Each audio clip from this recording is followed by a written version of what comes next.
오늘 본문을 통해서 세상이 감당 못할 평안, 그런 제목으로 말씀의 은혜를 같이 나누겠습니다.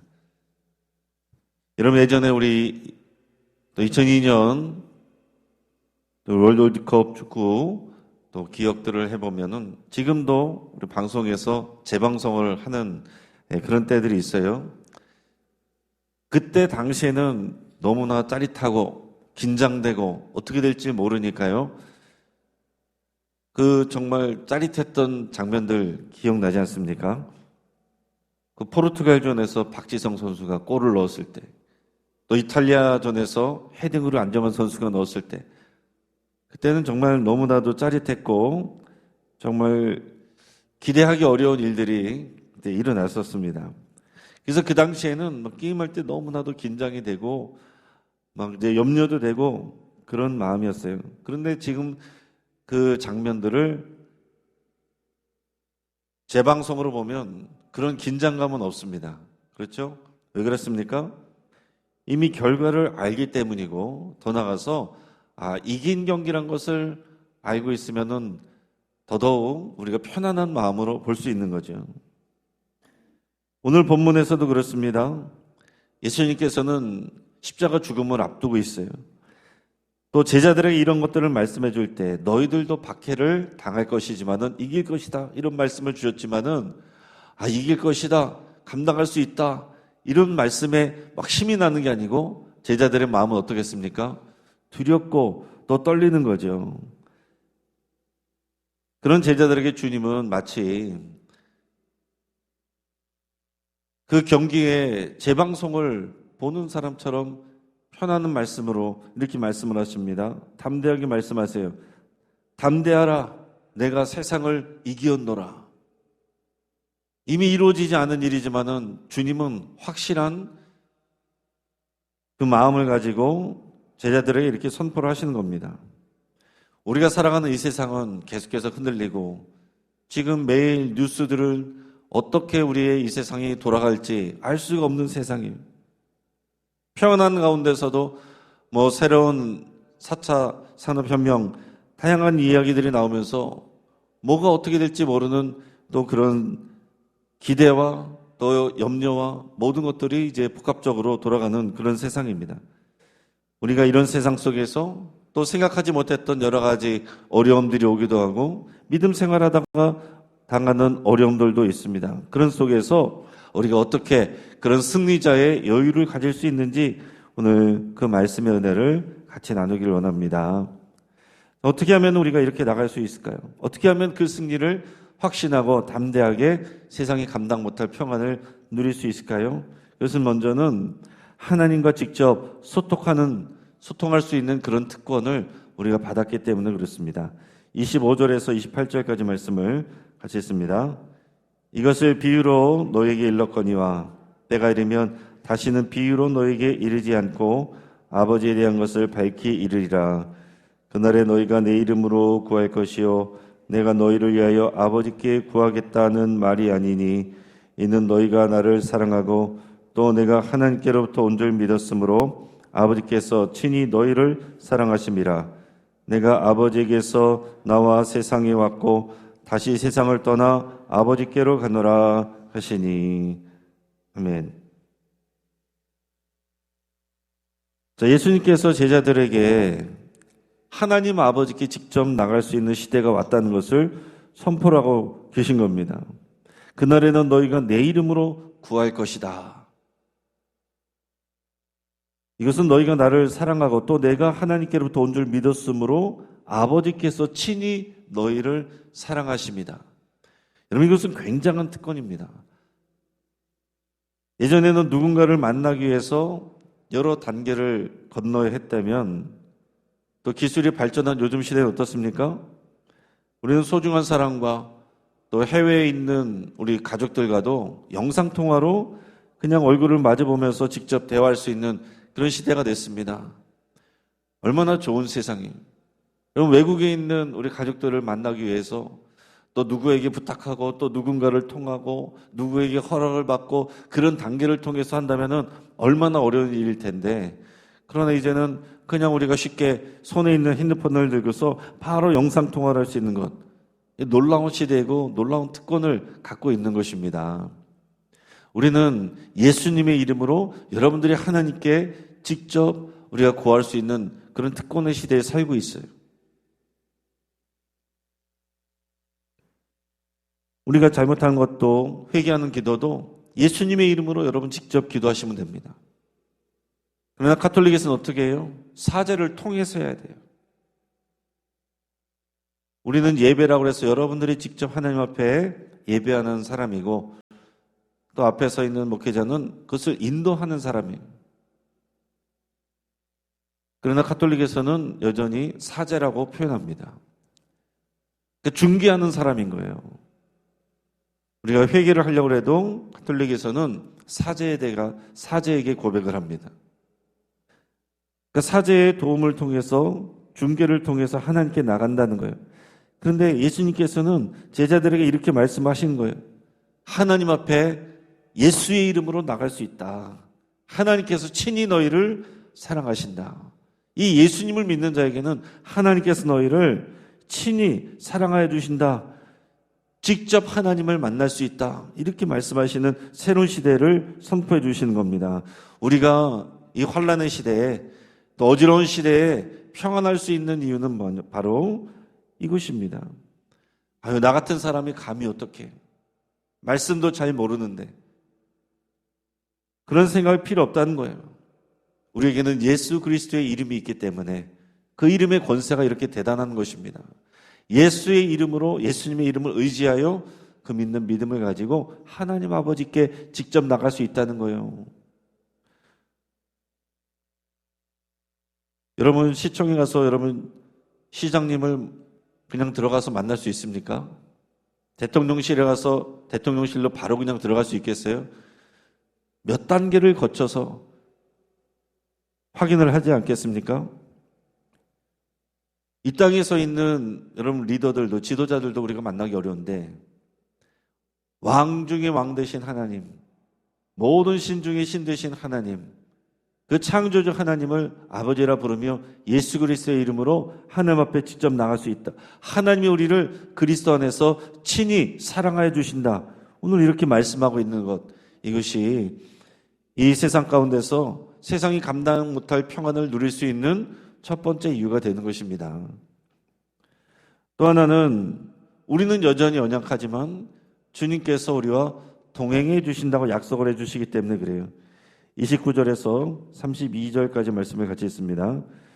제자들이 말하되 지금은 밝히 말씀하시고 아무 비유로도 하지 아니하시니 우리가 지금에야 주께서 모든 것을 아시고 또 사람의 물음을 기다리시지 않는 줄 아나이다. 이로써 하나님께로부터 나오심을 우리가 믿사옵나이다. 예수께서 대답하시되 이제는 너희가 믿느냐? 보라 너희가 다 각각 제 곳으로 흩어지고 나를 혼자 둘 때가 오나니 벌써 왔도다. 그러나 내가 혼자 있는 것이 아니라 아버지께서 나와 함께 계시느니라. 아멘. 자, 예수님께서 또 제자들에게 말씀하실 때 제자들이 이렇게 말했습니다. 이제야 주님이 모든 것을 아시는 줄을 믿습니다. 이제는 비유로 아니하고 주님이 다 말씀하시는 줄, 하나님께서는 사람들의 질문을 우리 기다리지 않고 하나님께서 예수님에게 지혜를 주시고 예수님께서 그 아는 것으로 우리에게 말씀하시는 줄을 우리는 이제는 다 알겠습니다. 믿습니다. 이렇게 말했어요.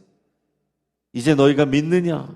칭찬하실 것 같은데 그 다음에 뭐라고 말씀하셨냐면은 보라 너희가 다 각각 제 곳으로 흩어지고 나를 혼자 둘 때가 오나니 너네가 다 믿는다고 하지만은 내가 좀 있다가 잡히면 너희들 금방 다 도망갈 거야. 이렇게 예고하시는 거예요. 그리고 실제로 그렇게 됐습니다. 예수님 잡혀가실 때 다 도망갔어요. 그 앞에서는 큰 소리 쳤지만은 다 믿는다고 그렇게 말한 것 같지만은 당장의 눈앞에 두려움이 왔을 때 다 도망갔습니다. 여러분 이것이 한심한 일이기도 하지만은 한편으로는 우리에게 위로가 되는 거예요. 그런 제자들도 주님이 포기하지 않고 사용하셨는데 그들이 완벽해서 쓴 게 아니라는 거 사실입니다. 오늘 저와 여러분들이 완벽해서 의로워서 대단해서 주님이 우리를 부르시는 게 아니에요. 우리 연약함을 주님이 아십니다. 우리가 실패하고 넘어졌을 때 우리는 사람들에게 쉽게 실망하고 다시는 보지 않겠다, 선을 그어버리지만은 우리 주님은 그런 우리를 충분히 다 아십니다. 우리가 연약한 걸 아시지만 그래도 우리를 제자로 부르시고 우리에게 소망을 걸고 계시다는 거예요. 우리는 어떻습니까? 운동을 해도요, 연습할 때는 완벽한 것 같은데 막상 시합에 나가면은요, 헤매기가 있습니다. 우리가 예배하러 나와서 교회에서 신앙생활할 때도, 세상에서 나가서 그리스도인으로 살 때도 마찬가지입니다. 말씀을 들을 때는 다 된 것 같고 다 아는 것 같고 다 할 수 있는 것 같지만은, 다 믿는 것 같지만 실제 삶의 현장에서는 우리가 그렇지 않다는 거예요. 근데 주님은 뒤이어서 놀라운 말씀을 하셨어요. 내가 혼자 있는 것이 아니라 아버지께서 나와 함께 계시느니라. 너희는 나를 버리고 다 도망갈 것이지만 하나님 아버지께서 나와 함께 하신다. 그렇게 말씀하시는 거예요. 주님은 우리의 배신과 연약함에 실망하여 등을 돌리시는 분이 아니십니다. 우리가 비록 주님을 놓칠지라도 주님은 하나님 아버지와의 연합 속에서 우리를 끝까지 붙들어 주신다는 사실이에요. 우리는 도망가지만, 제자들처럼 등을 보이지만 그래도 주님이 괜찮다고 말씀하시는 거예요. 너희는 나를 버려도 내가 너희를 붙들어 줄 거야, 이 말씀을 하시는 겁니다. 너희가 나를 버려도 하나님 아버지께서 나를 붙들어 주시고 함께 하시는 것처럼 내가 너희를 붙들어 줄 거야, 이 말씀을 하고 계신다는 거죠. 오늘 우리는 때로는 혼자 있는 것 같고 아무도 나를 알아주는 것 같지 않을 때도 있습니다. 두렵고 당황스럽고 외로울 때도 있어요. 그러나 우리 주님이 우리 하나님의 사랑으로, 주의 능력으로 우리를 붙들어 주시고 함께하고 계신다. 다 우리를 배신하고 도망갈지라도 우리 주님이 하나님 아버지의 사랑으로 함께하고 계십니다. 우리가 또 세상에 알 수 없는 그 평강을 누릴 수 있는 이유는 이미 승리가 확정되었기 때문이다 라고 주님이 말씀하십니다. 33절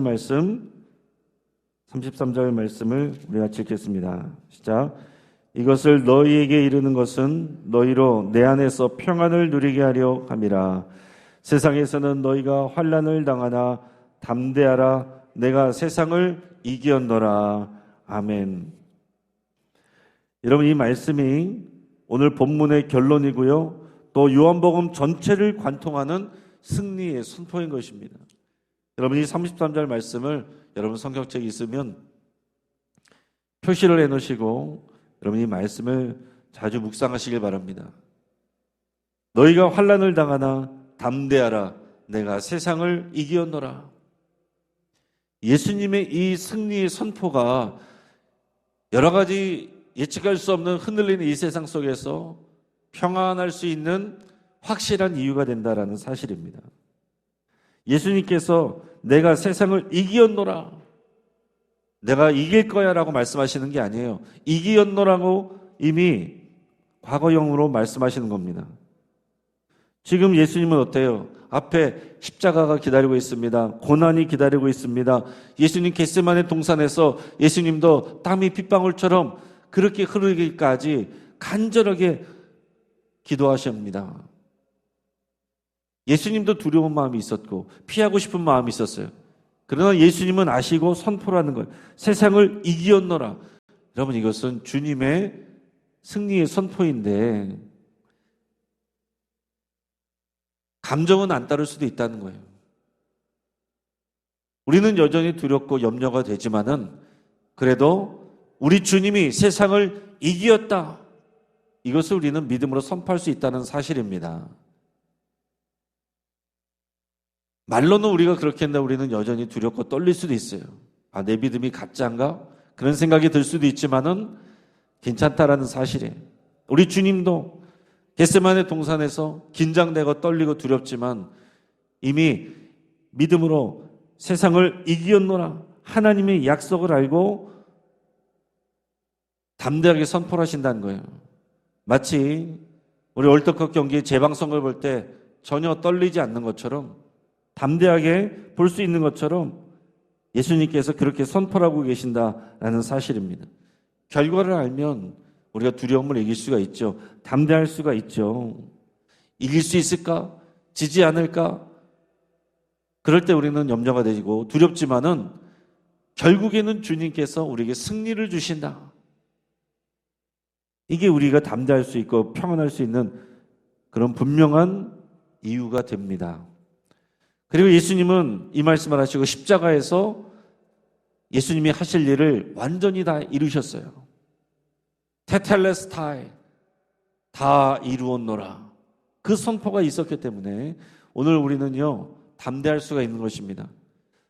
모든 것을 이기시고 승리를 선포하신 예수님이 보혜사 성령님과 함께 예수 그리스도의 이름의 능력으로 그 하나님 아버지의 사랑으로 우리와 함께하고 계시고 우리를 붙들어주고 계시기 때문에 우리 상황은 여전히 흔들리고 두렵고 떨리지만은 믿음으로 선포할 수 있다는 거죠. 그러면 이것은 믿음으로 선포를 하는 것입니다. 감정은 여전히 떨릴 수도 있어요. 그러나 여러분 감정을 붙들지 마시고 주님의 승리의 선포를 붙드시길 바랍니다. 1873년에 호레이시오 스페포드라는 사람이 있어요. 이 사람이요 얼마나 큰 아픔을 겪었냐면 바다에서 사랑하는 네 딸을 다 잃었대요. 사랑하는 네 자녀를 바다에서 잃었다는 거예요. 네 딸이 바다에 빠져서 죽었습니다. 너무나도 슬픔 가운데 딸들이 사고를 당한 그 바다를 지나가는데 하나님께서 그의 마음속에 이해할 수 없는, 세상이 줄 수 없는 그런 평안함을 주셨다는 거예요. 분명히 인간적으로는 나는 너무나도 슬프고 감당하기 어려운 그런 상황 가운데 있는데 절대로 상식적으로는 평안할 수 없는데 내 사랑하는 딸들이 빠져 죽은 그 바닷가를 지나는데 하나님이 이해할 수 없는 평안을 주시더라는 거예요. 그러면서 그가 눈물을 쓰면서 시를 썼습니다. 그것이 바로 우리가 앞에서 불렀던 찬송가 내 평생이 가는 길, 이 찬송가의 가사입니다. 우리 앞에서 찬양 불렀던 것처럼 이런 상황 속에서 그가 이렇게 고백을 했어요. 내 영혼 평안해, 내 영혼 평안해. 여러분 환경이 평안해서가 아닙니다. 죽은 딸들이 살아 돌아와서가 아닙니다. 세상을 이기신 예수님께서 내 인생의 배에 선장이 되신 것을 믿기 때문에 그 깊은 상실의 바다 위에서 세상이 알지 못하는 평강을 노래하고 있다는 사실이에요. 오늘 이 새벽에 오늘 이 찬양을 우리가 불렀습니다. 여러분 이 찬양이 우리의 진정한 고백이 될 수 있기를 바라요. 감정이 안 따라올 수도 있어요. 괜찮습니다. 우리는 연약하지만 이 찬양을 선포할 때에 우리의 영혼이 강해지고 또 주님의 평강을 누릴 수 있습니다. 우리가 살아가는 세상은 여전히 험합니다. 전쟁이 어떻게 될지도 몰라요. 기름값은 계속 오르고 회사들은 어려워지고 물가는 다 오르고 이제는 차들도 또 제한난 그런 얘기도 나오지 않습니까? 지금은 세계에서 일어난 뉴스가 바로 우리 실물 경제에 영향을 미치는 거예요. 경제적으로 당장 어려워집니다. 시간이 지날수록 건강은 또 약해집니다. 인간관계는 계속해서 갈등의 문제들이 생겨납니다. 이런 환란은 계속될 것 같아요. 끝나는 일이 없습니다. 언제 끝나요? 죽으면 끝납니다. 살아있는 동안은 이런 여러 가지 염려와 근심거리들이 계속 있는 거예요. 뒤집어서 말하면 그것은 내가 살아있다라는 뜻입니다. 살아있다는 뜻이에요. 죽은 조화에는 벌레가 끼지 않습니다. 생화에만 벌레가 끼는 거예요. 그럼 여러분 조화로 살겠습니까? 생화로 살겠습니까? 살아있는 생명이 귀한 것이죠. 우리가 오늘 살아서 생명을 누리고 있기 때문에 이 땅 가운데 여러 가지 염려도 있고 근심거리도 생기는 거예요. 이상한 게 아닙니다. 주님이 우리에게 말씀하신 것은 문제없는 이 세상을 만들어주시는 것이 아니라 이 세상에서 담대한 마음으로, 믿음으로 주님의 평안을 누리기를 원하시고 그것을 선포해 주시고 그 평안함을 붙들고 주님을 따라오기를 주님이 우리에게 말씀하시고 명령하시는 거예요. 우리는 여러분 혼자가 아닙니다. 예수 그리스도의 이름으로 하나님 아버지께 직접 나갈 수 있는 특권이 있고 하나님 아버지의 사랑으로 우리를 붙들어 주시는 주님이 동행하고 계시고 이미 세상을 이겼다고 우리 주님이 승리를 선포하고 계십니다. 이번 한 주 그리고 더 나아가서 이번 사순절 그리고 우리 인생 전체에 우리 주님의 승리의 선언을 마음에 품으시고 가슴에 새기시고 주님이 주시는 세상이 알 수 없는 그 평강을 가지고 담대하게 세상을 이겨나가시는 저와 여러분 되기를 주의 이름으로 축복합니다. 같이 한번 기도하겠습니다. 오늘 말씀을 붙잡고 함께 기도합니다. 역전의 명수가 되신 우리 주님을 신뢰한다고 여러분 고백하며 기도할 수 있기를 바랍니다. 또 우리 하나님 아버지 앞에 나갈 수 있는 특권 주신 우리 하나님 앞에 믿음으로 나가시고 주님이 함께 하심을 감사드리시고 이미 이겼노라 선포하시는 우리 주님의 말씀이 우리를 붙들어 주시고 이 땅 가운데서 오늘 이 자리에서 우리 배에서부터 주님의 평강이 차오르기를 우리 마음과 생각을 붙들어 주시기를 여러분들께서 기도하시고 환우들을 위해서 함께 기도하여 주시고 여러분들의 또 치유를 위해서 함께 기도하겠습니다. 또 새로운 삶 오늘 이끌미 훈련이 있습니다. 계속해서 말씀으로 훈련되는 제자들로 세워져가는 우리 교회 되기를 위해서 함께 기도해 주시고 우리 교회 학교 모든 교육 부서들 선생님들과 우리 학생들을 위해서 축복하며 함께 기도하겠습니다. 이 시간 주여 한번 부르짖고 합심해서 기도합니다. 주여 오 할렐루야. 하나님 아버지 감사드립니다. 하나님 아버지 우리에게 역사하신 우리 주님을 믿고 의지합니다. 하나님 아버지 또 폭풍 치는 바다 가운데서도 흔들리지 않은 평안함을 주시는 분이 우리 하나님이십니다. 우리 주님이십니다. 두렵고 떨리는 상황 가운데서도 하나님 아버지의 사랑으로 또 제자들을 오히려 붙들어 주시고 함께 하신다고 약속하시는 우리 주님, 세상을 이미 이겼다라고 말씀하시는 주님,